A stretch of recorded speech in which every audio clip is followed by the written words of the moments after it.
就5 minute တောင်စောင့်ပြီးသွားပြီဆိုတော့စလိုက်ပါအားလုံးကျွန်တော်ပြောကြားရလားမသိဘူးဟုတ်ကြားရ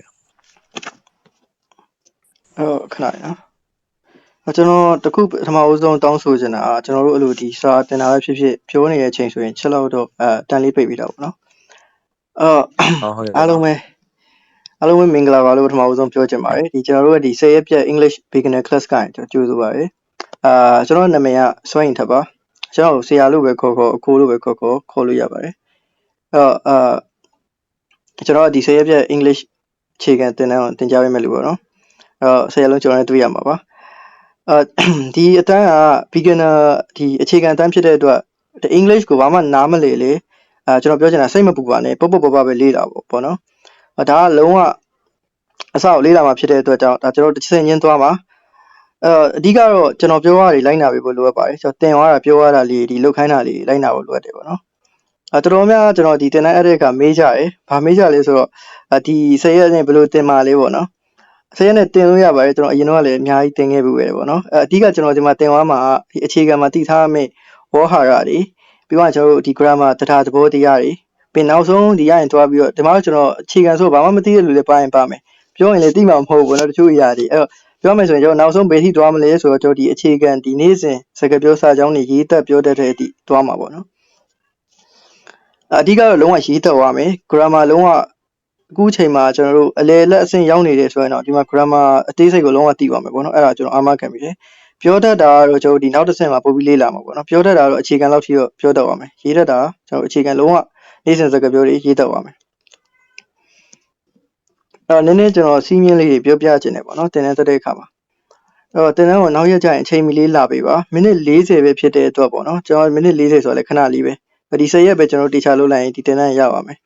ပြီးခုနကတော့ကျွန်တော်ပြောရဲစာတင်တဲ့အချိန်ကျရင်အတန်လေးကို mute လုပ်ပေးတာပါချားလို့ရလေကျွန်တော်အနောက်ရက်ဖြစ်မှာဆိုလို့ပေါ့နော်ပြီးသွားရင်ကျွန်တော်ကဒီအတန် mute ထားတဲ့အချိန်မှာကိစာမေးချင်တာပေါ့အခုကျွန်တော်တခုတင်ပြီးသွားရင်ဒီစာမျက်နှာတစ်မျက်နှာတင်ပြီးသွားရင်စာမေးလို့ရတယ်လို့ကျွန်တော်ပြောမယ်အဲ့ချိန်ကျရင်ကျွန်တော်တယောက်တစ်ပေါက်ဖြစ်မှာဆိုလို့ကျွန်တော်အတန်ကိုတော့ mute လုပ်ထားမယ်အဲ့ကြရင်ဒီကျွန်တော်အောက်က chat ဆိုတဲ့နေရာလေးရှိရယ်ဆိုတော့အဲ့နေရာရင်မေးလို့ရတယ်ပေါ့နော်ကျွန်တော်ပြန်ဖြေပေးပါမယ်ဒီသင်ခန်းစာနဲ့ပတ်သက်တာကိုပဲဦးစားပေးပြီးတော့မေးစေချင်ပါတယ်ဆိုတော့အဲ့ဒါလေးပြောချင်တယ်ပေါ့နော်ဘာလို့ဆိုအခြားဟာတွေမေးရဆိုရင်ဒီထဲရလူတွေလည်းနှောက်ယှက်ဖြစ်သွားမှာဆိုလို့ပါအဓိကပြောချင်တာကတော့ဒီ10ရက်လေးကိုအာရုံစိုက်ပေးပေါ့နော်10ရက်ဆိုတာခဏလေးပဲနောက်တစ်ခုကျွန်တော်ပြောချင်တာကအခုကျွန်တော်တင်တဲ့အခါမှာခဏနော်ကျွန်တော်အခုတင်တဲ့အခါမှာတော့ကျွန်တော်အဓိကဒီ word ဟာတွေရောအကုန်လုံးကျွန်တော်ပြပေးပါမှာမဟုတ် English မှာအမှန်တော့ကျွန်တော် word ဟာအခုဒီအလေလက်အဆင့်ဒီအမြင့်ဆုံးအလေလက်အဆင့်ကြားမှာတော့ word ဟာ3000လောက်ရသွားပြီဆိုရင်ကျွန်တော်တို့တော်တော်အဆင်ပြေသွားပြီနေ့စဉ်စကားပြောအတွက်ဒီမှာတော့ကျွန်တော် word ဟာတွေကိုတော့ကျွန်တော်အခု class ထဲမှာအကုန်လုံးပြပေးပါမှာမဟုတ်ဘူးဒါပေမဲ့ကျွန်တော်ဒီ Telegram group join ထားအကုန်လုံးပေးရတယ်ပေါ့နော်အဲ့ဒီ group ထဲမှာကျွန်တော်လေ့လာမယ့် word ဟာတွေဒီလုံးဝမယ့်လေ့ကျင့်ခန်းလေးတွေကိုသင်ပေးပါမယ်ဒီမှာတော့အဓိကစာကြောင်းတိစောက်ပုံကြီးကိုဟာတာနေပါမယ်ဒီမှာတရားတဲ့ဘောရေးရတော့လုံးဝဒီထဲမှာကျွန်တော်ပြပါမယ်ဒီဝါရတွေကိုလည်းကျွန်တော်လုတ်ခိုင်းတဲ့ဟာကိုလှုပ်စေချင်တယ်ပေါ့နော်ဒါတချို့ကစာတင်တဲ့ချိန်တော့လုတ်တယ်ပြီးသွားရင်မလုတ်တော့ဆိုအဆင်မပြေဘူးဘာလို့ဆိုဒီ10ရက်လုံးကိုကျွန်တော်ကဒီတစ်ချိန်လေးမှာပဲအကြာကြီးတင်လိုက်ရင်အကုန်လုံးပြင်းသွားလိမ့်မယ်အဲကြောင့်ကျွန်တော်ဝါရတွေကလည်းကြက်စရာမလိုဘူးဒီထဲမှာတော်တော်များများတီးပြီးသားလူတွေပါမှာကြားဘူးနေမှာပဲအခုခေတ်ဆိုတော့အခြေခံဖြစ်တဲ့တော့ဝါရတိုးလောက်ကတီးပြီးသားဖြစ်မယ်ဒါပေမဲ့ဖတ်ပေါ့နော်မကြက်နဲ့ဖတ်များများထိုင်ဖတ်လိုက်အဲ့ဒါဆိုကျွန်တော်ရသွားလိမ့်မယ်တင်တဲ့ချိန်တခြားအောင်ဆက်ပြီးနားထောင်ရသွားလိမ့်မယ်ပေါ့နော်ကျွန်တော်အခုအတန်လေးကိုစပြီးတော့အကုန်လုံး mute လုပ်ထားပါမယ်ကျွန်တော်သင်ခန်းစာစသွားမယ်ပေါ့နော်ကျွန်တော်ပြောတဲ့အခါဒီစာဒီ screen share တဲ့အခါမြင်ရတယ်ဆိုရင်ကျွန်တော် wine လို့ဒီ chat ထဲမှာ share ပို့ပြီပေါ့နော်ကျွန်တော်အခု screen လေး share ပါမယ်ဆိုအားလုံးမြင်ရလားမသိဘူးကျွန်တော်ဒီပုံလေးပြတာလုံးဝအခြေခံဖြစ်တဲ့အတွက်အားလုံးအခြေခံစတည်အောင်ကျွန်တော်တို့ ABC ရရင်စတော့မယ်ပေါ့နော်ဆိုလက်လေးကိုချက်ငင်လေးနေပြီပါရှုပ်ပြီးမရေးပါနဲ့ကျွန်တော် screen မှာရှုပ်ပြီးမရေးပါနဲ့โอเคအားလုံးမြင်ရတယ်ဆိုတော့ကျွန်တော်တို့စမယ်ပေါ့နော်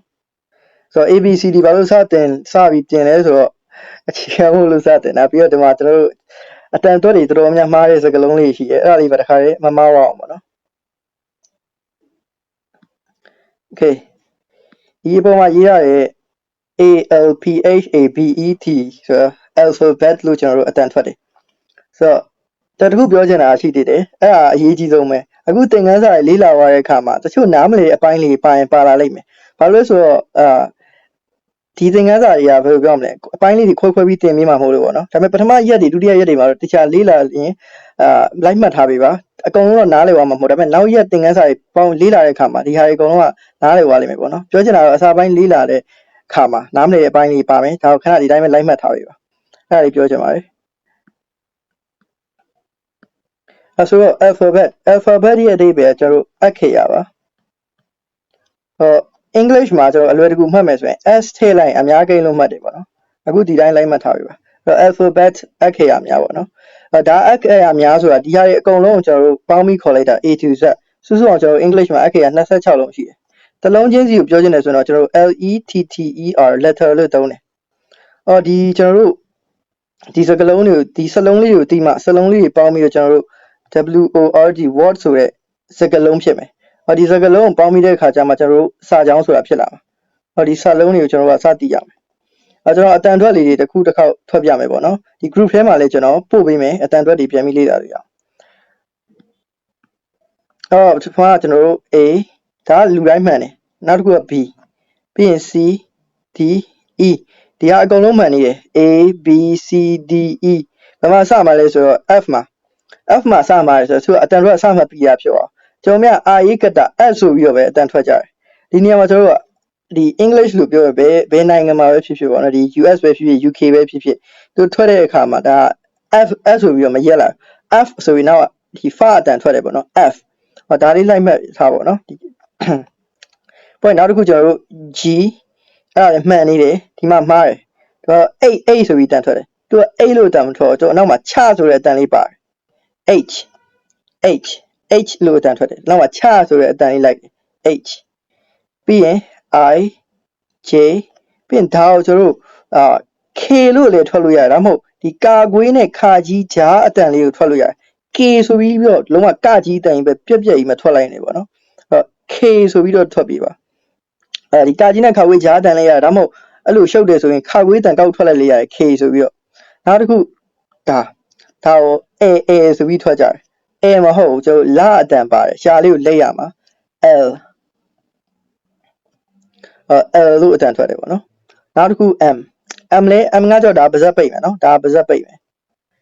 ဒီတစ်ခုကကြောက်ကျွန်တော် N ကိုဘယ်လိုဖြစ်ကြလဲဆိုရင် in ဆိုပြီးအာအင်းငတ်တာ in ဆိုပြီးတော့ထွက်တာများတယ်အဲ့လိုမထွက်တော့ကျွန်တော်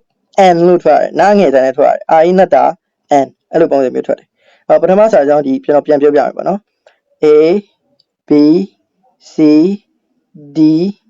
E F G H I J K L M N Okay ကျွန်တော်အောက်ကိုဆက်ကြည့်မယ်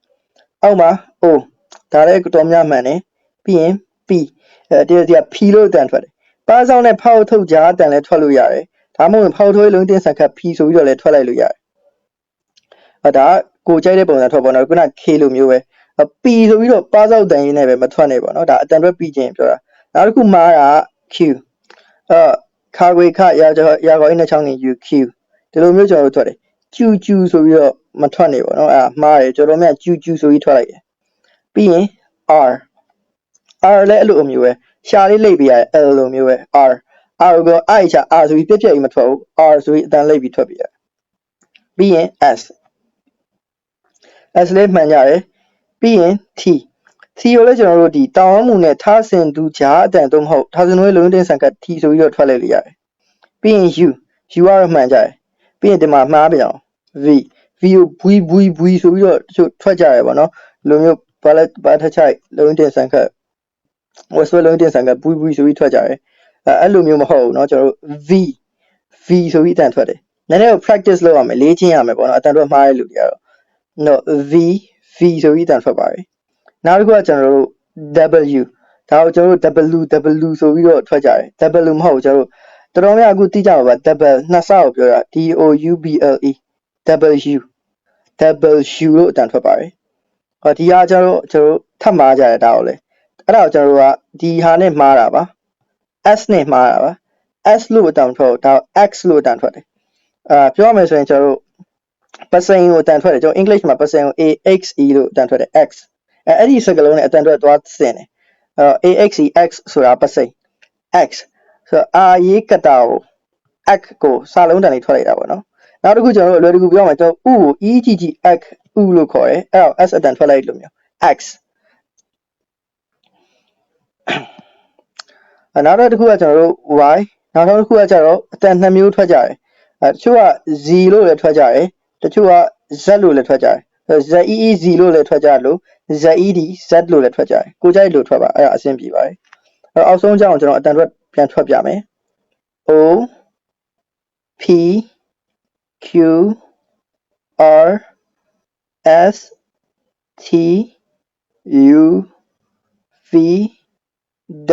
W X Y Z အခုပြောခဲ့တဲ့အချိန်မှာနားလေရရှိရဆိုရင်ကျွန်တော်ချက်ထဲရရင်မေးလို့ရပါတယ်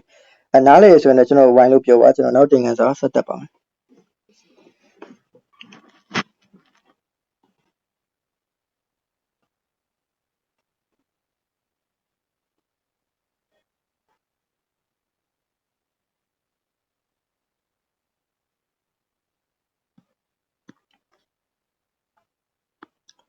โอเคဆိုကျွန်တော်နောက်တစ်မျက်နှာဆက်သွားမယ်ပေါ့နော်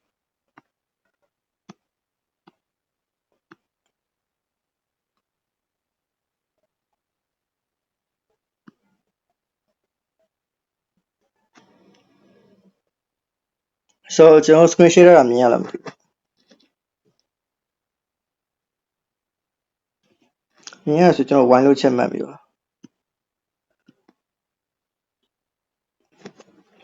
ခဲရဆိုစမယ်ပေါ့နော်ကျွန်တော်တို့ခုနကတော့ A L P H A B E T S okay alphabets တွေကျွန်တော်လေ့လာခဲ့အခရာခါရဒီ alphabet တွေကျွန်တော်အခရာတွေခွဲလိုက်ရင် vowel နဲ့ consonant ဆိုပြီးရှိတယ်ကျွန်တော်အတန်ထွက်ပြန်ပြောပြမယ် V O W E L vowel C O N S O N A N T S consonants ဒီမှာကျွန်တော် vowel မှာ S ထည့်လိုက်မယ်ပေါ့နော် vowel ရဲ့အဓိပ္ပာယ်ကတရ consonant ရဲ့အဓိပ္ပာယ်ကကျွန်တော် P ဒီစကားလုံးတွေကတော့တိတ်မရင်းနှီးဘူးဖြစ်နေလိမ့်မယ်ကျွန်တော်ကလည်းဒီအခုကပထမဦးဆုံးနေ့ဆိုတော့ဝါဟာရတွေကိုအရင်ကျွန်တော်ဗီဒီယိုမတင်ပေးလိုက်တာ group ထဲမှာနောက်ရဆိုတော့တင်ပေးပါမယ်အဲ့တော့ပို့ပြီးတော့ကြိုပြီးတော့တွေ့ထားတော့ရင်းနှီးနေမယ်ပေါ့နော်ဘာလို့ခွဲထားတာလဲဆိုတော့ကျွန်တော်နောက်သင်ခန်းစာမှာသိမယ်အခုကျွန်တော်ဒီစာမျက်နှာမှာကြည့်မယ်ဘယ်လိုခွဲထားလဲဆိုတော့ကျွန်တော်တို့ဒီ26လုံးမှာ vowel က5လုံး consonant က21လုံးvowel တွေကဘာတွေလဲအာတန်ထွက်တာတွေကို vowel လို့ခေါ်တယ်ဥမာ A E I O U ကြတော့အာတန်မထွက်ဘူးလို့ပြောလိုက်မယ်ဟုတ်တယ် U ကတစ်လုံးနဲ့ဆိုရင်တော့အာတန်မထွက်ဘူးဒါပေမဲ့ तू ကဒီဥမာပေါ့ကျွန်တော်ခုနကပြောလို့ပဲကျွန်တော်ဒီ ABCD တွေကိုပေါင်းလိုက်ရင်စကားလုံးလေးတွေဖြစ်လာတယ်ဆိုတော့အဲ့ဒီစကားလုံးဖြစ်သွားတဲ့အချိန်ကျရင် U ကအာတန်ထွက်သွားတစ်လုံးနဲ့ဆိုရင်အာတန်မထွက်ဘူးစကားလုံးတွေနဲ့ပေါင်းလိုက်တဲ့ခါကျရင်အာတန်ဖြစ်သွားဒီ၅လုံးကလွဲပြီးတော့ကျန်တဲ့ဟာတွေအကုန်လုံး consonant တွေ B တွေအောက်မှာရေးထားတယ်ပေါ့နော် the rest ဆိုတာကျန်တာတွေလို့ပြောတာ R ကဖြစ်တယ် consonants B တွေဖြစ်တယ်တခုတည်းဆိုရင် S မထည့်ဘူးအများဆို S ထည့်ဒီမှာလုံမျိုးဒီနှစ်ခုကအဲ့လိုမျိုးတုံးတယ်ပေါ့နော်ကျွန်တော်နောက်သင်ခန်းစာမှာဒီဘာလို့ vowel နဲ့ consonant နဲ့ခွဲလဲဆိုတာကြည့်မယ်နောက်တစ်မျက်နှာမှာအခုပြောတဲ့အထိနားလည်ရဆိုရင်ဝိုင်းလို့ချက်ပြောပြပါနားမလည်ဘူးဆိုမေးလို့ရပါတယ်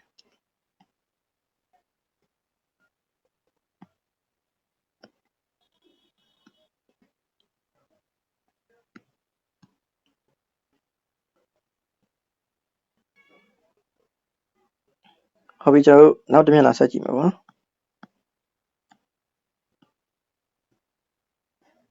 quiz screen share ကမြင်ရလားမသိဘူးဗျ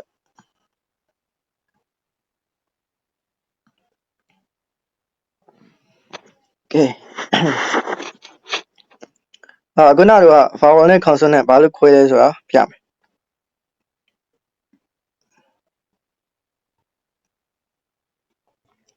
ဒီခေါင်းစဉ်ကိုကျွန်တော်အရင်ရှင်းပြမယ်USAGE ကိုကျွန်တော်တို့ usage လို့အတန်ထွက်တယ်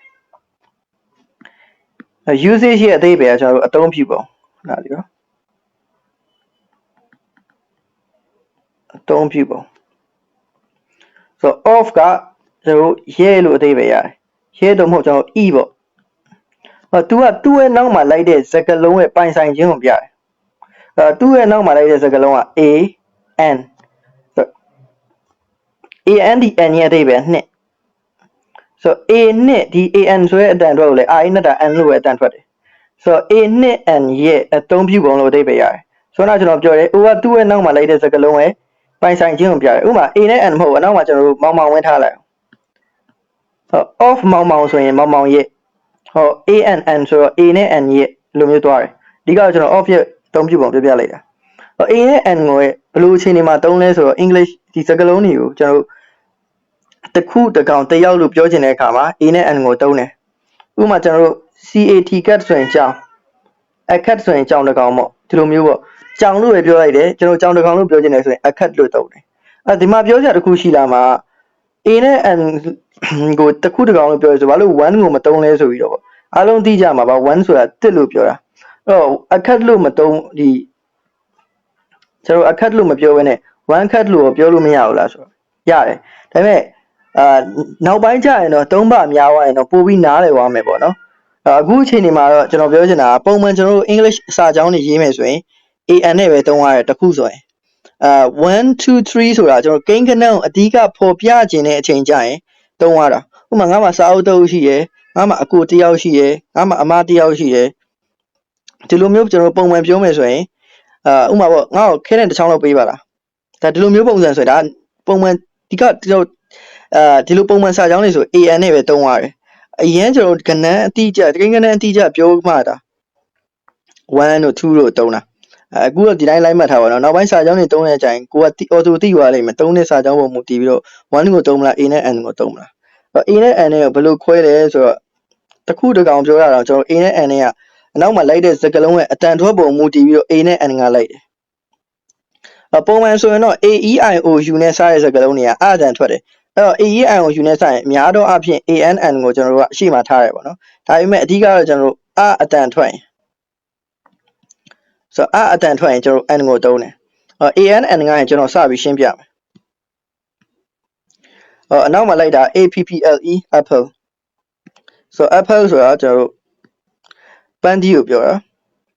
ဆိုတော့ apple ရဲ့ a နဲ့စတော့ apple အတန်ထွက်တယ်အဲ့တော့အရှိမပန်းသီးတစ်လုံးဆိုရင် an apple လို့ပြောတယ်နောက်တစ်ခု umbrella umbrella ဆိုတော့ကျွန်တော်လေးလာခဲ့တယ် u ကအတန်မထွက်ဘူးဒီမှာ u ကအတန်မထွက်ဆိုပြီး umbrella လို့အတန်မထွက် umbrella လို့အတန်ထွက်တယ်ဒီဝါဟာရတွေကိုကျွန်တော်ဗီဒီယိုတင်ပေးမယ်နော်အခုကတော့ဒီတိုင်းနည်းနည်းပဲ လိုက်မှတ်ထားပြီပါအတန်ထွက်တဲ့အတွက်အရှိမထီးတစ်ချောင်းလို့ပြောချင်တယ်ဆိုရင် a n ကိုသုံးတယ်အဲ့ဒီအတိုင်းပဲ elephant elephant စင်တကောင်လို့ပြောချင် an elephant အရှိမ n ကိုသုံးတယ်ပြီးရင် eraser eraser ခဲပြက်ခဲပြက်တစ်ခုလို့ပြောချင်တယ်ဆိုရင်ခဲပြက်တစ်တုံးလို့ပြောချင်တယ်ဆိုရင် an eraser ခဲပြက်တစ်တုံး a လို့သွားမတုံးတစ်ခုလို့ပြောတဲ့အခါမှာဒီမှာနောက်တစ်ခု ant ပြည့်စိတ်တစ်ကောင် an ant ဒါကကျွန်တော်ပြောချင်တာကတော့တစ်ခုတစ်ကောင်တစ်ယောက်ပြောမယ်ဆိုရင် a နဲ့ n ခွဲခြားပုံပြောချင်တာဒီဘက်ချမ်းကတော့ကျွန်တော်ရှင်းရှင်းလေးပဲအတန်မထွက်တဲ့အတွက်ကြောင့်အကုန်လုံးအရှိမ a နဲ့ပေါင်းလိုက်တာ a doctor ဆရာဝန်တစ်ယောက် a book စာအုပ်တော့ a toy ကစားစရာတစ်ခု a pencil ခဲနဲ့တစ်ချောင်း a boy ကောင်းလေးတစ်ယောက် a လို့တော့မတော်ကျွန်တော်ဒီမှာအရှိဆုံးမှာလိုက်တဲ့ဒီ a ဆိုတဲ့စကားလုံး l လို့အတန်ထွက်သွားတယ် a doctor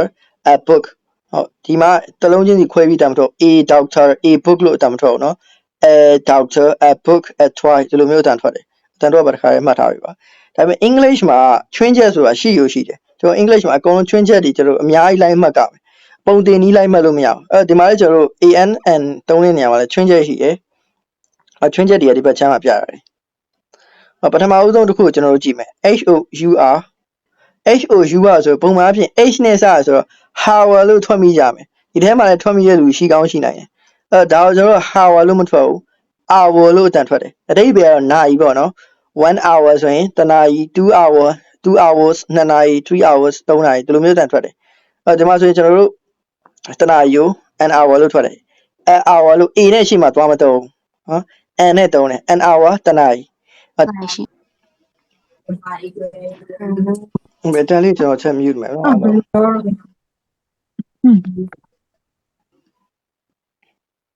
ဘလာလေးရော ကဲကျွန်တော်တို့ဒီဘက်ကချွင်းချက်လေးလေးလာနေရပါတော့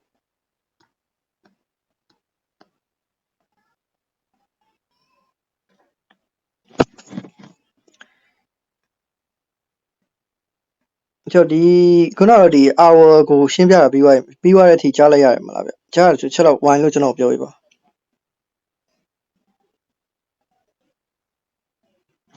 ကဲအဲ့ဆိုကျွန်တော်ဒုတိယစာကြောင်းတော့မယ်ပါနော်ဆိုတော့ဒုတိယစာကြောင်းကကျွန်တော်တို့ HONEST ကိုစောနာအတိုင်းပဲ H နဲ့စတဲ့အတွက်ကျွန်တော်တို့ကဟာအတန်မထွက်ဘူးအဲ့ဒီစာကြောင်းမှာ H ကအတန်ပြောက်သွားတယ် O ကရင်အတန်စထွက်လို့မျိုးအပေါ်ကလိုမျိုး HOUR ဆိုရင်ကျွန်တော်တို့က O ကရင်စထွက်လိုက်တယ် hour ဆိုပြီးအောက်က HONEST ကလည်းအဲ့ဒီတိုင်းပဲ H ကိုအတန်ဖြောက်လိုက်တယ် honest လို့အတန်ထွက်တယ်ဆိုတော့ honest person ယူသားတော့သူတယောက်လို့ပြောတာအဲ့တော့ယူသားတော့သူလို့ပြောတာပေါ့နော်ကျွန်တော်တယောက်ပြောချင်တဲ့ခါကျရင် H နဲ့စရဲဆိုပြီးကျွန်တော်တို့က A နဲ့မတုံအဇန်ထွက်တဲ့အတွက် N နဲ့တုံမယ်ယူသားတော့သူတယောက်ဒီမှာကျွန်တော်တခုဘဟုတုတအနေနဲ့တခါရဲကြူပြောပြလိုက်ချင်တယ်ကျွန်တော်ခုနကပြောခဲ့တယ် English မှာဒီ S တွေ ES တွေ IES တွေဒီလိုမျိုးထည့်ရပေါ့နော်အများကိန်းဆိုရင်ဒါပေမဲ့ PERSON ကြတော့အဲ့လိုမဟုတ် person ဆိုတာလူတယောက်တည်းကိုတုံးတဲ့အခါမှာ person လို့တုံးတာလူအများဆိုပြီး person မှာ S တွေ ES တွေ IES တွေမထည့်ဘူးPEOPLE people ဆိုပြီးတုံးတယ်လူများဆိုရင်ခဏနော်ကျွန်တော်ပြန်ရေးပေးမယ် PEOPLE people လူများတယောက်တည်းဆိုရင် person တယောက်ထပ်ပိုသွားပြီဆိုရင် people လို့တုံးတယ်ဥပမာan honest people လို့သွားတုံးလို့မရဘူး people လို့တုံးလိုက်တာနဲ့အများကြီးဖြစ်သွားပြီဆိုတဲ့သဘောပြောချင်တာကောတတိယတစ်ခုကြည့်မယ်တတိယတစ်ခုက MBA student ဆိုတော့ MBA ဆိုတာကျွန်တော်တို့ဒီစီးပွားရေး master ဘွဲကိုပြောတာဆိုတော့ MBA student ဆိုတော့စီးပွားရေး master ဘွဲကျောင်းသားပေါ့ပြောမှာပေါ့ M နဲ့စတာဒီ AEMB နဲ့စတာမဟုတ်ဘာလို့ဆိုတော့အာဒန်ထွက်တယ် M နဲ့စတယ်ဆိုတော့ M လို့ပြောတယ်အာဒန်ထွက်နေတယ်ဒီစကားလုံး MBA ဆိုတာစကားလုံးတစ်စုပေါ့နော်ဆို MBA လို့အတန်ထွက်တဲ့အတွက်ရှေ့မှာ MBA ကျောင်းသားလို့ပြောရင် A နဲ့မတုံ N နဲ့တုံတယ် MBA student နောက်ပြီးတော့ကျွန်တော်တို့ EUROPEAN European COUNTRY country European country ဥရောပနိုင်ငံလို့အဓိပ္ပာယ်ရတယ် E နဲ့တော့စတယ် European လို့အတန်မထွက်ဘူး E က silence ဖြစ်သွားတယ်အတန်ပြောက်သွားတယ် European လို့အတန်ထွက်တယ် European country ဥရောပနိုင်ငံပေါ့ဥရောပနိုင်ငံတနိုင်ငံလို့ပြောကျွန်တော်အရှိမ A ထည့်လိုက်တယ် N လို့မတုံး E နဲ့စလို့ဆိုပြီးတော့ European လို့အတန်ထွက်လို့ချွင်းချက်စကားလုံးတွေကတော့အများကြီးရှိတယ်ဒါကကျွန်တော်နမူနာပေးရပါတော့ဒီငါးလုံးကနောက်ဆုံးတစ်ခုကကြတော့ UNIVERSITY ဆိုအဲ့ဒါကို university လို့အတန်ထွက်တယ် U နဲ့စရဲဆိုပြီးအရင်တစ်ခေါက်တော့ umbrella လိုမျိုး T လိုမျိုး university လို့မထွက်ဘူး U ကိုဒီနေရာမှာကျွန်တော် university လို့ပဲထွက်တယ်ရပလက်တန်ထွက်တယ်အတန်မထွက်ဘူးအဲ့တော့ကျွန်တော်တက္ကသိုလ်တစ်ခုလို့ပြောချင် A နဲ့တုံးတယ်ဒီသင်ခန်းစာရဲ့အနှစ်ချုပ်ကတော့ကျွန်တော်ပုံမှန်စာကြောင်းပုံမှန်နေ့စဉ်တုံးမယ်တစ်ခုတစ်ကောင်တစ်ယောက်တစ်ချောင်းတစ်လုံးမျိုးဖြစ်နိုင်တယ်ဒါကိုပြောမယ်ဆိုရင် A နဲ့ N ကိုတုံးမယ်အခါ A နဲ့ N ကိုတုံးတဲ့အခါမှာတော့အရှိရလိုက်တဲ့စကားလုံးရဲ့အတန်တွက်ပုံမူတည်ပြီး A နဲ့ဒီ N နဲ့ A နဲ့ခွဲခြားပြီးတုံးမယ်ထပ်ပြီးနောက်ဆုံးတစ်ခုကကြတော့နောက်မှာ AEIOU နဲ့စတိုင်းအတန်မထွက်ဘူး E နဲ့စပြီးတော့လေကျွန်တော်တို့ဒီဘယ်လိုပြောမလဲရပလက်တန်ထွက်ခြင်းနဲ့ထွက်နိုင်တယ် U နဲ့စပြီးတော့လေကျွန်တော်တို့အတန်ထွက်ခြင်းထွက်နိုင်တယ်စကားလုံးပုံမူတည်ပြီးတော့ A နဲ့ N ကိုတုံးရမယ်ဆိုတာသိရမှာအကယ်နားမလည်ဘူးဆိုကျွန်တော်မေးလို့ရပါတယ်နားလဲဆိုတော့ကျွန်တော်ဝိုင်းကိုပြောရပါကျွန်တော်နောက်တင်ခန်းစာဆက်ပြောပြရပါမယ်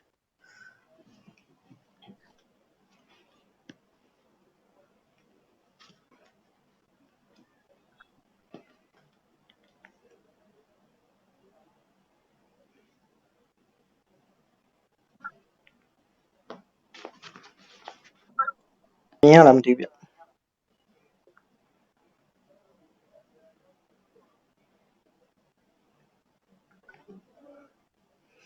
ဟုတ်ပြီအဲ့တော့အခုဒီစာမျက်နှာမှာပြထားတဲ့ဒီကျွန်တော်တို့အလုံး thought လေးနဲ့ချပြထားတဲ့ဟာတွေအကုန်လုံးကကျွန်တော်စာကြောင်းတိစောက်တဲ့အခါမှာသုံးတဲ့ဟာလေးတွေပေါ့နော်အဲ့တော့ခေါင်းစဉ်ကိုကျွန်တော်ပြပြမယ် 9 parts of speech မြန်မာလိုပြောမယ်ဆိုရင်တော့ဝါစင်က6မျိုးပေါ့ဒီမှာကျွန်တော်တို့တချို့ကလာပြောကြမယ်ဝါစင်က10မျိုးပဲမဟုတ်ဘူးလားဟုတ်တယ်English မှာကျွန်တော်တို့တချို့သင်ရိုးတွေမှာလည်း10မျိုးသင်ကြတယ်တချို့သင်ရိုးတွေမှာလည်း9မျိုးသင်ကြတယ်ဒီကျွန်တော်တို့တော်တော်များကြားမှုမှာပါဒီ Oxford တက္ကသိုလ်ဒီ Oxford သင်ရိုးမှာကကျွန်တော်တို့က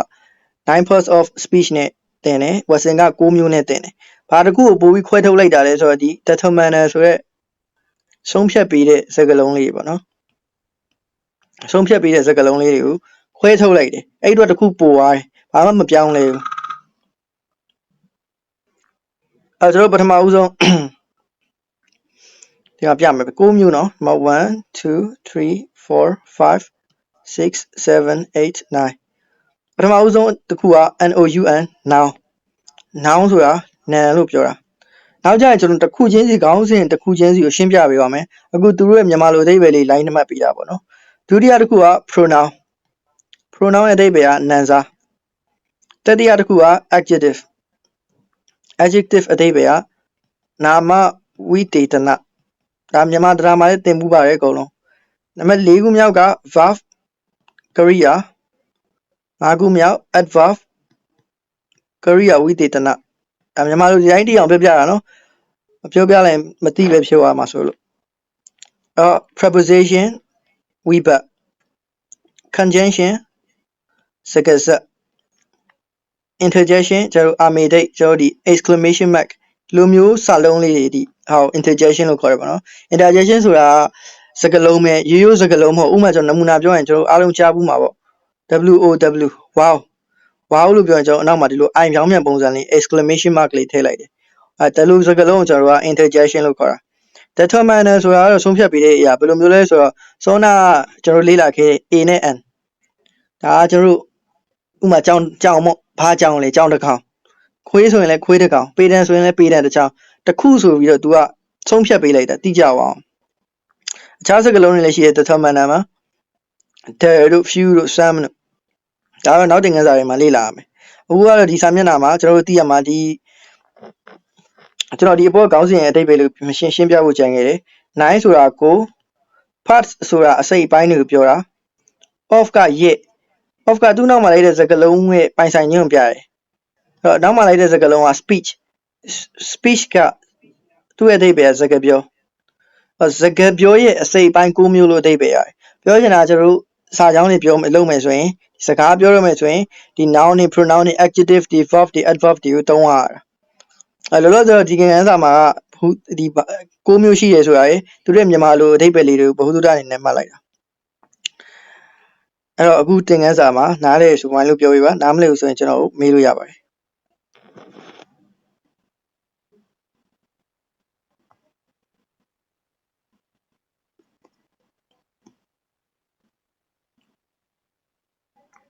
ကဲကျွန်တော်နောက်ဆမ်းမျက်နှာတက်တော့မယ်ပေါ့နော်ကဲမြင်လားမသိပါဘူးဗျ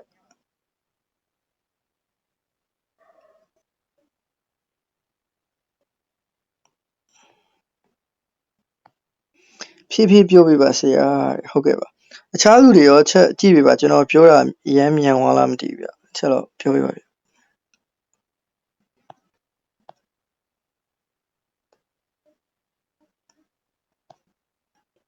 ကျွန်တော်ပြောတာမြန်သွားလားမသိဘူးခုနကတော့အဲ့ဆိုဟိုဒီရောက်ဒီ line ကြီးပါကြောက်သွားလို့ဖြစ်မယ်အဲ့လိုအတန်မြန်ဖြစ်သွားတာကျွန်တော်တို့ခုနကတော့လေးလာခဲ့ရနောင်ကဲနောင်ရဲ့အဓိပ္ပာယ်နန်းဆိုတာပါလေကျွန်တော်တို့ကျောင်းမှာသင်ခဲ့ရတယ်ဒီတက်ရှိတက်မဲ့ပြီးနောက်တစ်ခုလိုလေပြောမယ်ဆိုရင်ကင်လို့ရတာနဲ့ကင်လို့မရတာနဲ့ပေါ့နော်တက်ရှိဆိုတာကျွန်တော်လူတွေခွေးတွေကြောင်တွေတက်မဲ့ဆိုတာတော့ပေတံတွေခဲတံတွေပေါ့ကင်လို့ရတဲ့အရာတွေဆိုတာလေလူတွေခွေးတွေကြောင်တွေပါပြီးသားကင်လို့မရတဲ့အရာဆိုရင်တော့စိတ်ခံစားချက်တွေပေါ့အချစ်တာတွေမုန်းတာတွေဂယုဏာတွေပြောရရင်တစ္ဆာရှိတာတွေဒါတွေကိုပြောတာဒါတွေကိုကျွန်တော်ကပို့ပြီးခွဲလို့ရအောင်ခေါင်းစဉ်လေးတွေအောက်မှာ9ခုခွဲပေးထားတယ်ပထမဦးဆုံးက name နာမည်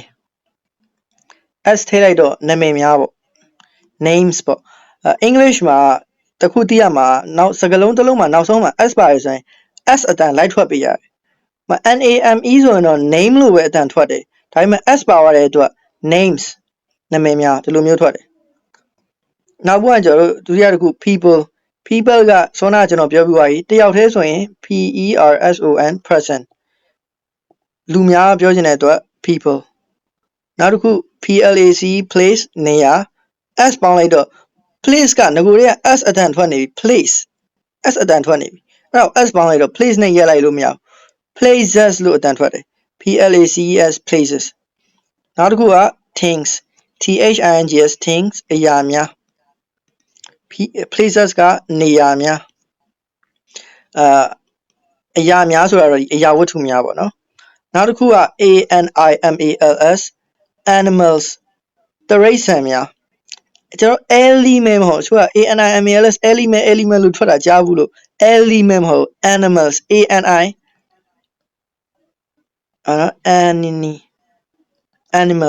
animals လို့တန်ထွက်တယ်တရိษံများပြီးရင် foods အစားအစာများ food food အစားအစာ s ပေါင်းလိုက်တော့ foods အစားအစာများနောက်ဆုံးတစ်ခုက emotion ဆိုတာစိတ်ခံစားချက် s ပေါင်းလိုက်တော့ emotions စိတ်ခံစားချက်များ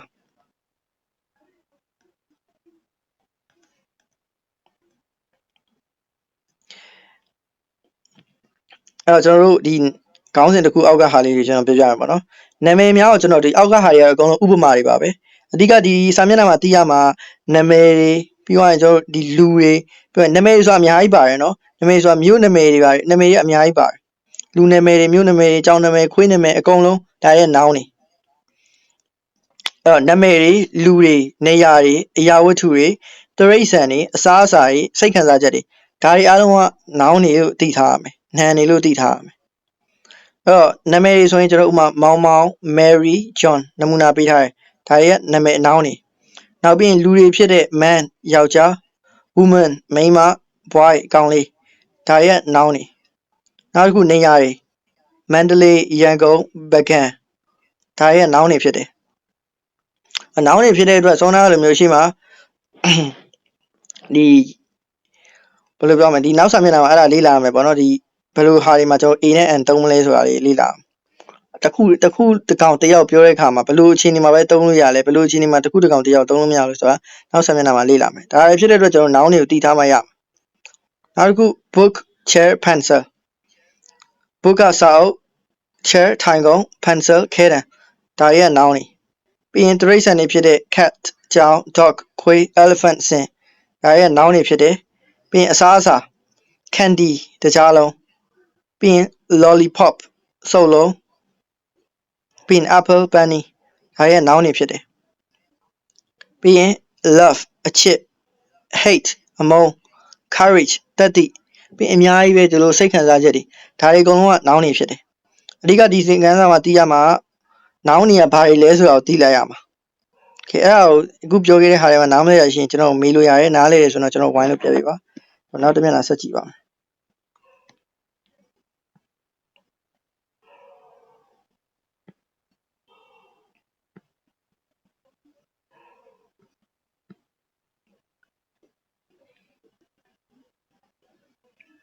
โอเคကျွန်တော်တို့နောက်ထပ်စာမျက်နှာလေးမြင်ရလားမသိဘူး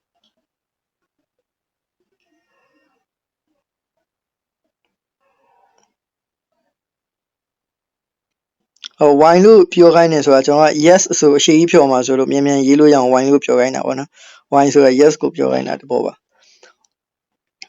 ဆောနာလိုမျိုးပေါ့နော်ကျွန်တော်တို့ noun တွေကိုလေ့လာခဲ့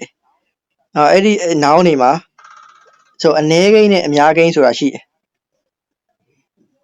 အဲ့တော့ countable countable လို့အတန်ထွက်တယ်countable အဓိပ္ပာယ်ကရေတွက်လို့ရတာနောက်တစ်ခုက uncountable uncountable ရေတွက်မရတာကျွန်တော်ဆောနာအလွယ်တကူပြောခဲ့တယ်ဥပမာကျွန်တော်တို့ cat cat ပေါ့ကြောင်ဆိုရင်ကြောင်တစ်ကောင်အကဲကျွန်တော် s ထည့်လိုက်မယ်ဆိုရင်cats cats ကြောင်များ အလွယ်တကူပြောလိုက်တာ S ထည့်လိုက်ရင် English လို့အများကြီးဆိုရင် S ထည့်ရတယ်လို့ပြောလိုက်တယ်တခုတည်းဆို S ထည့်စရာမလိုဒါအများတော့အဖြစ်မှန်တယ်ပေါ့နော်တချို့အခြေအနေမှာတော့မမှန်အောင်ဟို S တစ်မျိုးတည်းမဟုတ်အခြေအနေပေါ်မူတည်ပြီးတော့ S ရဲ့ ES ရဲ့ IES ဆိုပြီးတော့ရှိတယ်စောနာလိုမျိုးကျွန်တော်တို့ PERSON person နဲ့ PEO PLE people လိုမျိုးစကားလုံးတွေလည်းရှိတယ်သူတို့က S မထည့်ဘဲနဲ့စကားလုံးပုံစံပြောင်းသွားတာများတော့အပြင်တော့ S ထည့်တယ်ပြီးရင် ES IES ထည့်တာဒါစကားလုံးပုံမူတည်တယ်ဒါတော့ကျွန်တော်တို့နောက် pre intermediate နောက်ထပ် level ကျရင်တော့အသေးစိတ်လေ့လာရမယ်အခုကတော့ဒီမှာရှိတဲ့စကားလုံးလောက်ပဲလေ့လာမယ်ပေါ့နော်အခုလေ့လာတဲ့စကားလုံးလောက်ပဲလေ့လာမယ်ပြောချင်တာကတော့ countable noun ဆိုတာရေးတွက်လို့ရတဲ့နာမ်များ uncountable nouns ဆိုတာရေးတွက်လို့မရတဲ့နာမ်များ and ဆိုတာနှစ်ရေးတွက်လို့ရတဲ့နာမ်များနဲ့ရေးတွက်လို့မရတဲ့နာမ်များရေးတွက်လို့ရတဲ့နာမ်တွေကဘာတွေလဲဆိုတာကြည့်မယ် cat ကြောင် pen ဘောပန် flower ပန်း chair ထိုင်ကုန် umbrella ထီ ball ဘောလုံး door တကား spoon ဇွန် banana ငါပြောသည် toy ရုပ် baby ကလေး etc etc ဆိုတာကျွန်တော်တို့ကျောင်းစာမှာလည်းတွေ့ဦးမှာပေါ့ etc လို့ခေါ်တယ် etc ဆိုတာအရှေ့ကောက်ပြောမယ်ဆိုရင် ETCETERA etc ဒါကျွန်တော် Latin ဘာသာစကားရင်ဆင်းသက်လာတာပေါ့နော်အရှေ့ကောက်ကတော့ etc ဒါဗဟုသုတအနေနဲ့ပြောလိုက်တာပါအစရှိတဲ့ဖြင်းလို့အဓိပ္ပာယ်ရတော့အများကြီးရှိသေးတယ်ပေါ့ countable noun တွေအဲ့တော့ကြောင်ဆိုရင်တစ်ကောင်နှစ်ကောင်လို့ကျွန်တော်တို့ပြောလို့ရတယ်ဘောပန်ဆိုရင်တစ်ချောင်းနှစ်ချောင်းလို့ပြောလို့ရတယ် flower ပန်းဆိုရင်တစ်ပွင့်နှစ်ပွင့်လို့ပြောလို့ရတယ်လူမျိုးတစ်ခုနှစ်ခုရေတွက်လို့ရတဲ့အရာကိုကျွန်တော်တို့က S ထည့်လို့ရတယ်ဆိုတော့ဒီဘက်မှာရေးပြမယ်ပေါ့နော် CATS cats PENS pants FLOWERS flowers ဒီလိုမျိုးကြောင်များဘောပန်များပန်းများဒီလိုမျိုး S ထည့်လိုက်တာနဲ့အများကြီးဖြစ်ရေးလို့ရတယ်ဒီထဲမှာတော့ချွင်းချက်အနေနဲ့စောနာအပေါ်မှာပြောလို့မျိုးချွင်းချက်အနေနဲ့ကျွန်တော်တို့ဥပမာကျွန်တော်တို့ baby ဆိုရင် BABYS လို့မသုံးခလေးများဆိုရင် BABIES babies လို့သုံးတယ်ဘယ်လိုစကားလုံးတွေမှာသုံးလဲဆိုတာစောနာကကျွန်တော်ပြောခဲ့အဆင့်အမြင့်သွားရင်ကျွန်တော်လေ့လာမယ်အခုတော့အလွတ်ပဲမှတ်ထားလိုက်ပေါ့နော် baby ဆိုတော့ S ပဲမပေါင်း IES ပေါင်းတယ်အဲ့လိုမျိုးရှိတယ်ပြောချင်တာကခလေးဆိုတယောက်နှစ်ယောက်လို့ရေးတွက်လို့ရတယ်အဲ့ဒီတော့ကျွန်တော်တို့ဒီမှာဆိုရင် S ပေါင်းလိုက်လို့ရတယ်ဒါကရေးတွက်လို့ရတဲ့နာမ်တွေရေးတွက်လို့မရတဲ့နာမ်တွေမှာအများကြီးဖြစ်လေကျွန်တော်တို့က S ပေါင်းလို့မရပြောချင်တာကဒီမှာပေးထားတယ်ကျွန်တော် water ရေ money ပတ်စံ salt စား sugar တကြား coffee hair သပင် air လေ milk နို့ love အချစ် hate အမုန်း happiness ပျော်ရွှင်မှုဝမ်းနည်းမှုဆိုရင် SADNESS sadness ဒါဝမ်းနည်းမှုပေါ့နော်ဒါစိတ်ခံစားချက်ပေါ့နော် happiness sadness love hate အချစ်အမုန်းကလည်းစိတ်ခံစားချက်အဲ့ဒီဟာရင်ကျွန်တော်စရှင်းပြမယ်ငါနဲ့တစ်ခုချစ်တယ်နှစ်ခုချစ်တယ်ဆိုပြီးကျွန်တော်ပြောလို့မရအောင်အချစ်ဆိုတာကျွန်တော်အဲ့လိုမျိုးတိုင်းတာလို့ရတဲ့အရာတွေမှာမပါဘူးဒါစိတ်ခံစားချက်တွေဆိုတော့တခုမှတိုင်းတောင်းလို့မရအောင်ဥပမာငါဒီနေ့100ဘူးပြောတယ်ငါဒီနေ့200ဘူးဝမ်းနေတယ်အဲ့လိုမျိုးမရှိဘူးအဲ့ဒီအတွက်ဒီစကားလုံးတွေကိုပြောမယ်ဆိုရင်ငါနဲ့အရန်ချစ်တယ်ဆိုရင်လည်းကျွန်တော်အနောက်မှာအဲ့လိုမျိုး S ထည့်ပြီးတွားတုံးလို့မရအောင်အချစ်တွေအများကြီးဆိုပြီးတော့ငါတို့အများကြီးချစ်တယ်ဆိုပြီးအချစ်တွေဒီ left မှာ S တွားထည့်လို့မရအောင်အများကြီးပြောရဆိုပြီးတော့ happiness မှာ S တွားထည့်လို့မရအောင်ဒီခံစားချက်တွေများတယ်ဆိုလဲအနောက်ကစကားလုံးမှာအလွန်အကျူးဖြစ်တဲ့စကားလုံးတစ်ခုခုထည့်လိုက်မှရမယ်ဒါတော့စာကြောင်းနောက်ပိုင်းတိဆောက်တဲ့ခါနားလည်ပါလိမ့်မယ်အဓိကတော့ S ထည့်လို့မရတဲ့အကြောင်းပြောချင်တာစိတ်ခံစားချက်တွေမှာ S တွားထည့်လို့မရအောင်များများနည်းနည်းအရှိရ water ရေနည်းနည်းများများ water ကိုကျွန်တော် S ထည့်လို့မရအောင်သူ့ကိုကျွန်တော်တို့ကဒီ liquid တွေအကုန်လုံးရေတွေအကုန်လုံးပေါ့ဒီရေတစ်မျိုးတည်းမဟုတ်ရေ coffee နွားနို့ပြီးအခြားအရေတွေအကုန်လုံးကိုကျွန်တော် S တွားထည့်လို့မရအောင်နွားနို့အများကြီးဆိုလဲ S တွားထည့်လို့မရအောင်မှကျွန်တော်တို့ဒါတွေကိုဘယ်လိုသုံးလဲဆိုတော့ရေခွက်တစ်ခွက်ရေဘုံတစ်ဘုံရေတိုင်ကြီးတစ်ခုဒါကတော့နောက်ကျရင်ဘယ်လိုသုံးမလဲဆိုတော့ဝါဟာရနောက်ကျရင်လေ့လာမယ်အခုကတော့မြန်မာလိုပဲလိုက်မှတ်ထားပါတော့အဲ့လိုမျိုးပဲကျွန်တော်တို့ကသုံးလို့ရမယ်အဲ့တော့ရေကများများနည်းနည်း S ထည့်လို့မရအောင်နောက်ပြီးတော့ပိုက်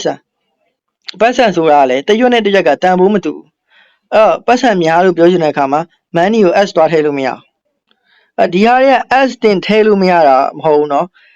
သူတို့ကိုသုံးမယ်ဆိုအရှိမ A နဲ့ N လေးလိုက်လို့မရအောင်ကိန်းဂဏန်းတွေလိုက်လို့မရအောင်သူတို့က1 2တွေလည်းလိုက်လို့မရအောင်အပေါ်ဟာတွေလိုက်လို့ရတယ် countable noun တွေမှာ A တို့ N တို့1တို့2တို့လိုက်လို့ရတယ်အောက်ကဟာတဲ့ရေးတွက်လို့မရတဲ့အတွက်အဲ့ဒါ A နဲ့ N တွေ1တွေ2တွေလိုက်လို့မရဘူးပြီးရင်အများကိန်းဖြစ်တဲ့အတွက် S တွေလည်းထည့်လို့မရဘူးအဲ့တော့ menu ကိုလည်းကျွန်တော်ပြောပြပါပြီအဲ့တော့ကျွန်တော်စားရည်ကြားရည်ဒီဟာလေးအမုံတေးသေးလေးတွေခုကကျွန်တော်မမြင်ရတဲ့အပေါ်မှာဘယ်သူမှဟိုငါ့ကိုစားလေးတစ်စီးပေးပါဒီဘယ်လိုပြောမလဲတကြားလေးတစ်စီးပေးပါအဲ့လိုမပြောစားတစ်စုံလောက်တကြားတစ်စုံလောက်ရေလိုမျိုးပဲတိုင်းတာကြရဲသူတို့တွေကအဲ့ဒီအတွက်သူတို့ကိုတိုင်းတာတာသူတို့ကိုထဲတဲ့အန်ခွက်ပေါ်သူတို့ကိုထဲတဲ့ဒီသူတို့ဘယ်လိုပြောမလဲ size ပေါ်မူတည်ပြီးတော့ကျွန်တော်တို့ပြောလိုက်တာဗျာကျွန်တော်တစ်ခုနှစ်ခုဆိုပြီးသုံးတာမဟုတ်ဟောဒါတွေကရေတွက်လို့မရတဲ့နံထဲမှာပါတယ်နောက်ပြီးရင်သပင်ကိုဘာလို့ကျွန်တော်တို့ကရေတွက်လို့မရတဲ့နံထဲမှာထည့်လိုက်လဲဆိုတော့ဥမာမင်းသပင်တွေလေထဲမှာလွှင့်နေတယ်မင်းသပင်တစ်ချောင်းလေးလွှင့်နေသပင်နှစ်ချောင်းလေးလွှင့်နေလို့ဘူးမှပြောတာမဟုတ်ပြောဒါပေမဲ့တချို့အခြေအနေမှာတော့သပင်တစ်ချောင်းကပကံထဲမှာပါလာတယ်လို့ပါအဲ့လိုမျိုးအခြေအနေမှာတော့ဒီ AD ဘိုင်းနဲ့သုံးလိုက်လို့ရတယ်ဗျာအဲ့လိုလုံးဝတိတိကျကျပြောမယ်ဆိုတော့ဒီ hair ကဒီအခြားစကားလုံးတွေနဲ့မတူဘူးအဲ့လိုမျိုးသုံးလိုက်လို့ရတယ်ဒီ hair တစ်ခုပဲနော် water romani ရောအဲ့လိုမျိုးသုံးလို့မရဘူးပြီးတော့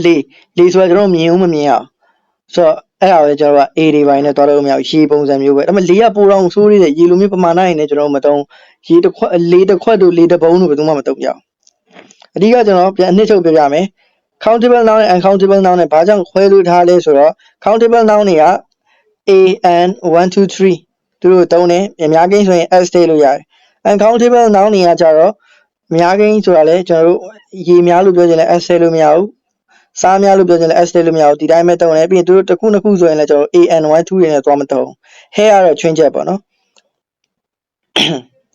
အခုပြောတဲ့အချိန်မှာနားမလည်ရှင်ကျွန်တော်မေးလို့ရပါတယ်နိနားလည်ရှင်တော့ကျွန်တော်ဝိုင်းလို့မှလိုက်ပါဒီနေ့ကတော့ဒီလောက်ထိပဲပေါ့နော်တင်ခန်းစာပထမဆုံးနေ့ဆိုတော့ကျွန်တော်အများကြီးလည်းမပြောလိုက်ဘူးရှုပ်သွားလိမ့်မယ်ဘာလို့ဆိုတော့ဝါဟာရတွေလည်းမရင်းနှီးပဲဖြစ်သွားလိမ့်မယ်ပေါ့နော်ပြီးရင်ကျွန်တော်ဒါလေးကို record video လေးတင်ပေးပါမယ်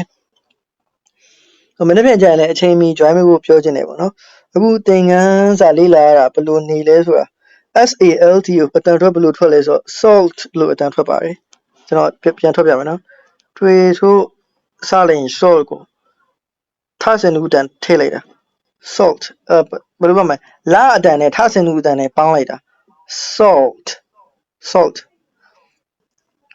ကျွန်တော်ကနည်းနည်းအသေးစိတ်ပြောတတ်တယ်ပေါ့နော်ဘာလို့အသေးစိတ်ပြောလဲဆိုတော့ကျွန်တော်ကိုယ်တိုင်လည်းအသေးစိတ်တွေလိုက်လေ့လာတော့နောက်ပိုင်းကျရင်သိရမလားဟို ETC မြင်ပြီးတော့ advanced level အမြင့်ဆုံး level တာရောက်သွားတယ် etc ဆိုတာမတည်ဘူးဖြစ်နေမှာဆိုလို့ခါရဲလုံးဝအသေးစိတ်ပြောပြပေးလိုက်တာကျွန်တော်ဒီ group ထဲမှာကျွန်တော်ဒီတင်ခန်းစာလေးလာတာဘယ်လိုနေလဲဆိုတာလေးနေရာလေးချပေးမှာပေါ့နော်အဲ့မှာလည်းချို့အဆင်ပြေကြောင်းအဆင်မပြေကြောင်းအဆင်မပြေကြောင်းလေးမပြေလည်းမပြေဆိုတဲ့အကြောင်းလေးပြပြပေးပါကျွန်တော်လည်းနောက် class တွေအတွက်ပြင်ဆင်လို့ရအောင်ပေါ့နော်အခုနားမလည်ရှင်မေးလို့ရပါတယ်တင်တန်းကို join မယ့်အတွက်အားလုံးကျေးဇူးတင်ပါတယ်ဆိုတော့နောက်ရက်တွေဆော့ဆော့လေး join လို့ပေါ့နော်အဲ့ဒါဆိုကျွန်တော် meeting ကကြားရတယ်နဲ့ဆိုရင်ခဏ join နေရမှာဆိုလို့ပါ